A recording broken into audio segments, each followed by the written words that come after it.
Mövzumuz Azərbaycan cəvahirlərinin yürüşü, Qızıl Ordu və Əmir Teymurun yürüş etməsi.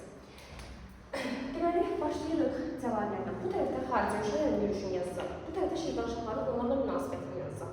Dərs qarışıq kimi görünsə də, əslində çox sadədir. Sadəcə diqqətlə videonu izləyin. Yazılan cəvahirlər. Cəvahir kimdir, nədir, bu hardan gəldi, bunu onları biləcəyik. Cəvahir dövləti yaranıb 1340-cı ildə, süqut edib 1410-cu ildə. Qaraqoyun dövləti tərəfindən varlığına son qoyulub. Paytaxt şəhəri birinci paytaxtı Bağdaddır, ikinci paytaxtı Təbrizdir. İndi oxşar xüsusiyyətlərini bilirsiniz. Məsələn, Təbriz hansı dövlətlərin paytaxtı olubdur? Rəvadilər, Atabəylər, Hülaykülər və Cəlalirlərin paytaxtıdır. Bağdad hansı dövlətin paytaxtıdır? Abbasilər xilafətinin və Cəlalirlərin paytaxtıdır. Yaxşı, dövlətə kim yaratdı? Dövləti yaradan şəxs Şeyx Həsən Cəvahiridir. Şeyx Həsən adlı şəxs həm Çuvanlı dövlətini yaratmışdır, yəni dövlət deməyək, bir feodal əmrliyi yaradır. Şeyx Həsən isə Cəvahir dövlətinin əsasını qoyur. Yaxşı, 1340-cı ildə nə dövləti yaratdı? Bundan sonra hakimdə gəlir Şeyx Uveys.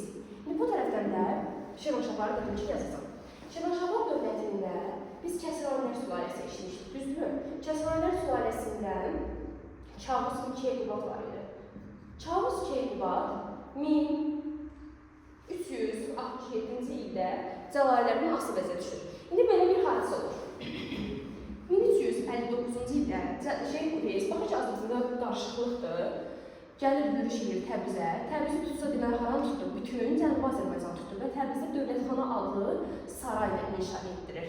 Və 1367-ci ildə Şirvanşahları tabe edir. Nə demişdik? Şirvanşahları hansı dövlət tabe edirsə, deməli bütün Azərbaycanı tabe etmiş hesab olur. Çünki Şirvanşahlar tutubsa şimalda tutub, şimalda tutmaq nədir? Bütün Azərbaycanı tutub deməkdir. Təbrizi tutmaqla Cənubi Azərbaycan tutuldu, çünki Təbriz Cənubi Azərbaycanda yerləşir. Şirvanşahları tutmaqla şimalda əraziləri tutulub, cənub tutulub, şimalda tutulub, demək hara tutulub? Bütün Azərbaycan neynədir? Üveysin asıl vəziyyətə düşür. Şeyx Uveysin sonra hakimiyyətdə biz görürük Cəlali Əhmədi. Amma Cəlali Əhməd hələ ki burada durdururuq. Yaxşı, gəlirik buradan Şirvanşahlardan danışırıq. Şirvanşahlardan Kəsranlərdən sonra biz demişdik, Dərbəndlər sülaləsi hakimiyyətə gəlir. Dərbəndlər sülaləsi 1382-ci ildən 1538-ci ilə qədər idarə etmiş sülalədir və Şirvanşahların sonuncu sülaləsidir. Dərbəndlər sülaləsinin nümayəndəsi, ilk nümayəndəsi Şirvanşah İbrahim olmuşdur. Şirvanşah İbrahim 1382-ci ildə hakimiyyətə gəlir, 1417-ci ildə hakimiyyətdən gedir. Ümumiyyətlə, Dərbəndlər sülaləsinin nümayəndələri Şirvanşah İbrahim birinci Xəyrullah, ikinci Xəyrullah, Fərid Yasar və Şahrux olmuşdur. Sonuncu Şirvanşah hökmdarı kim oldu? Şahrux. Sonuncu Albaniya hökmdarı kim idi? Varaz Tirzan. Ortaq xüsusiyyətləri dedik. Yaxşı, Şirvanşah İbrahimin dövrünə baxaq nələr olur. Deməli, mən buradan xəritə çəkəcəm. Əgər xəritəni bilən uşaq, yəni belə deyək də, xəritəni mükəmməl səviyyədə bilirsinizsə, əmin edim ki, mövzunu öyrənmək heç də çətin deyil. Aha, baxın, burada Şirvanşahlar dövləti birləşir. Düzdürmü? Türk paytaxtı Bakıdır. Aha, sonra burada bizim bir dənə olmayacağımız var, Təbriz. Təbriz dediyi hansı dövlətin paytaxtı Cəlalidir? Deməli, burada bir dənə Cəlali dövləti yerləşir, bütün idarə edilir. Sadəcə Şirvanşahlar da asıl vəziyyətdədir. Yuxarısında bir Qızıl Ordu dövləti yerləşir. Aşağısında Teymurlar. Teymurlar düzdür, tam Azərbaycan cənubunda yerləşməsə də, indi də Azərbaycan Teymurlar aşağıdan daxil olmuşdur. İndi bu dövlətlər Azərbaycana yürüş edəcək həmin vaxtda. Məsələn odur ki, Qızıl Ordu hökmdarı kimdir? Qızıl Ordu hökmdarı həmin vaxt Toxtamışdır. Toxtamış yürüş edir Azərbaycana. Və buradan gəlir Təbriz şəhərini 1385-ci ildə tutur. Amma bir də gelir. Niyə gelir? Çünki eşitir ki, Əmir Teymur yürüş edir. Buna görə Əmir Teymurun qorxusundan Azərbaycandan çıxır. Aha, Toxtamışın Azərbaycan yürüşləri oldu 1385. Sonra gəlir Əmir Teymurun yürüşü. Əmir Teymurun 3 illik yürüşü var idi. 85-88-ci illər, düzdürmü? 85-88-ci illərdə Azərbaycana, yəni 85-də başlayıb 88-də bitir. Bu 3 illik yürüş adlanır. Və Azərbaycana yürüş edib 1386-cı ildə. Bu Azərbaycana yürüşünün birinci tarixidir. Həmin vaxt Şirvanşah İbrahim da çıxsa bunun yanına gəlir. Çünki niyə İbrahim bunun yanına gəlir? Ya Qızıl Ordunu seçməlidir, ya Teymuru seçməlidir. Qızıl Ordunu seçsən, baxın yaxındır. Dəqiq başa deyir, mənim başımı xarab eləyəcək. Yürüş edəcək, ay, nə bilim, ordu ver, nə bilim, silah ver, xərac ver, dəqiq başa. Amma Teymurdan uzaqdır. Yəni, daha uzaq məsafədə olan dövləti seçir və bir düşməndən, başqa bir düşməndən qarşı istifadə edir. Ona görə neyinir, nə deyilir? Əmir Teymurun birinci yürüşündə nə olur? Şirvanşah İbrahim gəlir, bundan asılılığı qəbul edir. Deməli, Çavuz ibn Keykubat Kəsranilər sülaləsi olaraq Cəlalilərdən asılı vəziyyətə düşmüşdür. Şirvanşah İbrahim Dərbəndlər sülaləsi olaraq Əmir Teymurdan, yəni Teymurlərdən asılı vəziyyətə düşmüşdür. Sonra Teymur Azərbaycanı tərk edir. 1392-ci ildə yenidən yürüş edir. Çünki bəzi burada əmirliklər var, müstəqilləşmək istəyir və sair, onun üçün ikinci dəfə yenidən yürüş edir. İkinci dəfə yürüş edəndə yenə Azərbaycan tam şəkildə özünə tabe edir, amma məsələ odur ki, bir dənə 50-ci qalasında birinci yürüşdən ikinci yürüşdə tuta bilmir. 50-ci qalası onun düz 14 il mübarizə var. 50-ci qalası var, yerləşir baxın burada. Yəni Naxçıvan şəhrində yerləşir. Özünüz taparsınız 50-ci qalasında İçəncə əsri Arif Memarın abilərimizdir. Oranı tuta bilmir. Və 1300 bu 92-ci ildə gedir. Niyə Azərbaycandan gedir? Azərbaycan ona görə gedir ki, Qızıl Ordunu eşidir ki, Tuxtamış yürüş edib Buxara və Səmərqəndə. Demək, Azərbaycanı nə üçün tərk edir? Eşidir ki, Qızıl Ordu hökmdarı Buxara və Səmərqəndə yürüş edibdir. Aha, bu səfər Teymurilərlə Qızıl Ordu arasında biz keçmişdik deyə bunları qeyd eləmirəm. 1395-ci il Terek döyüşü olur. Terek döyüşündə bizim bu Şirvanşah İbrahim Əmir Teymura köməklik edirdi. Hətta Əmir Teymur və Şirvanşah İbrahim qüvvələri qalib gəlmişdi. O ona görə gedir. 1399-cu ildə nə baş verir? Demək, 1392-ci ildə Azərbaycan Ligdə 95-ci Terek döyüşünə qalib gəldi. Şirvanşah İbrahim biraz bir neçə sifəti var da bunun. Əmir Teymur Azərbaycandan gedərkən gelir, Şəki hakimliyi ilə birləşir, Seyidi Əli ilə, sonra 7-ci Georgi ilə, Georgi dedimsə deməli tez yazı düşməli ki, bu Gürcü hökmdarıdır.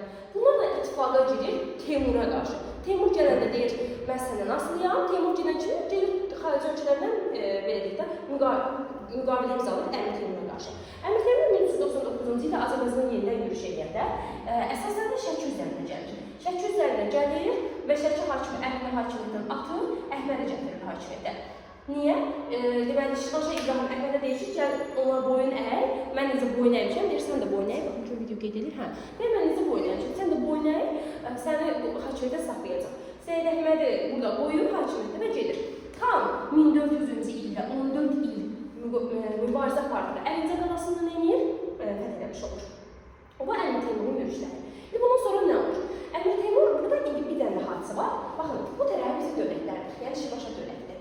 Bunlar xarici hücumlar, zərarəliyə tutulmuş Teymurda. İndi burada bir məsələ var. Məsələ odur ki, bir dənə Qaraqoyunlu bəyliyi var. Qaraqoyunlu hələ dövlət deyil, bəylikdir. Başçısı da Qara Yusifdir. Qara Yusiflə burada Cəlali Əhməddir, bax Əhməd burada dursun. Demək, bu ikisi Əhməd birləşirlər. Birləşirlər kimə qarşı? Təbii ki, İbrahimlə Teymurlərə qarşı.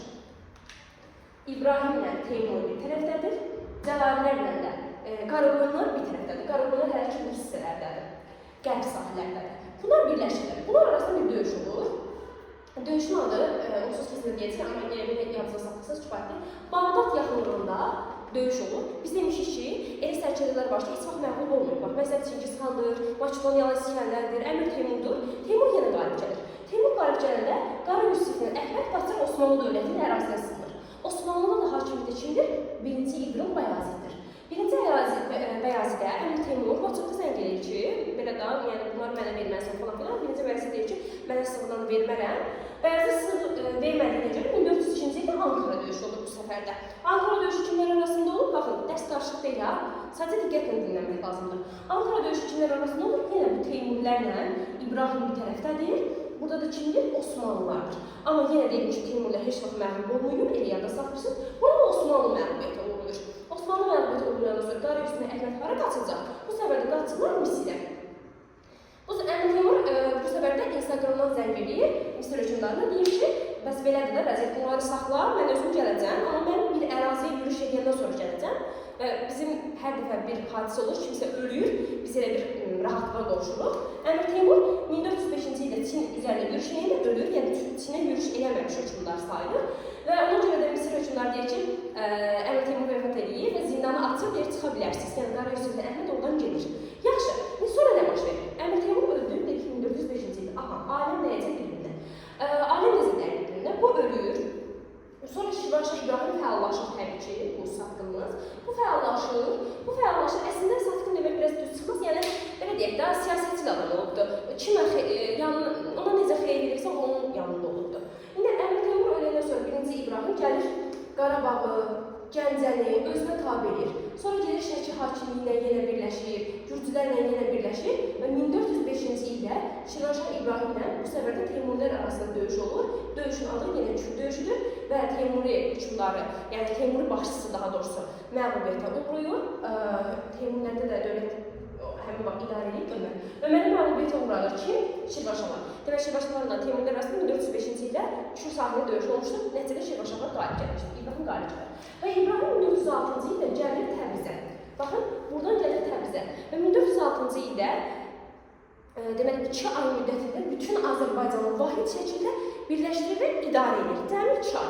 Niyə 2 ay? Çünki 1406-cı ildə axı Cəlalə Əhməd həbsdən çıxıbdır. Əhməd buranın sakinidir, yəni sahibidir daha doğrusu. Gəlir Təbrizə. Təbrizə gələndə də Şirvanşah İbrahim oturub burada belə bir vəziyyətdə onu gözləyir. Cəlalə Əhməd deyir ki, sən burada nə edirsən?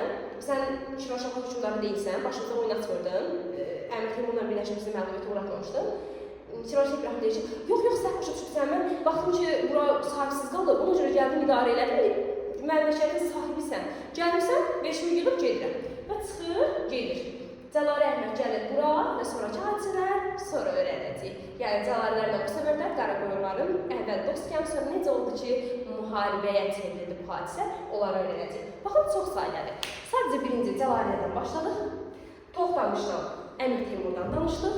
Həmin vaxt Şirvanşah Kağız ibn Keyqubanın Cəlalələrdən İbrahimin Əmir Teymuru seçməyindən, dost olaraq seçməyindən və ikisi birləşib Terek döyüşündə Toxtamışı məğlubiyyətə uğratmasından 1402-ci ildə ikisi birləşib Osmanlı Sultanı 1-ci Bəyaziti məğlubiyyətə uğratmasından danışdıq. Sonra Qaraqoyunlu ilə Cəlalə Əhməd bir tərəfdə birləşdi, Şirvanşahlarla Teymurlər bir tərəfdə birləşdi. Ondan danışdıq. Qaraqoyunlu Əhməd birinci qaçır Osmanlı Sultanından, daha sonra hara qaçır Misrə. Və sonra da öz ölkəsinə gəlir və İbrahimlə neyniyib geri qayıdır. Deməli, biz tarixdə Kür döyüşlərini öyrənmişdik. Eranın əvvəl 66-cı il, bizim İranın 662-ci il, 1405-ci il, daha sonra 1412-ci il, 4 gündən tarixdə Kür döyüşü olmuşdur. Birinci, ikinci Kür döyüşləri Albanlar iştirak edilmişdir. Üçüncü, dördüncü Kür döyüşlərində isə Şirvanşahlar iştirak edilmişdir. Və Şirvanşahlar birincidə qalib gəlmişdir, ikincidə Şirvanşahlar məğlub olmuşdur. Albanlar da birincidə məğlub olub, ikincidə qalib gəldilər. O formada qeydiyyat eləsəz daha yaxşı var, uğurlar.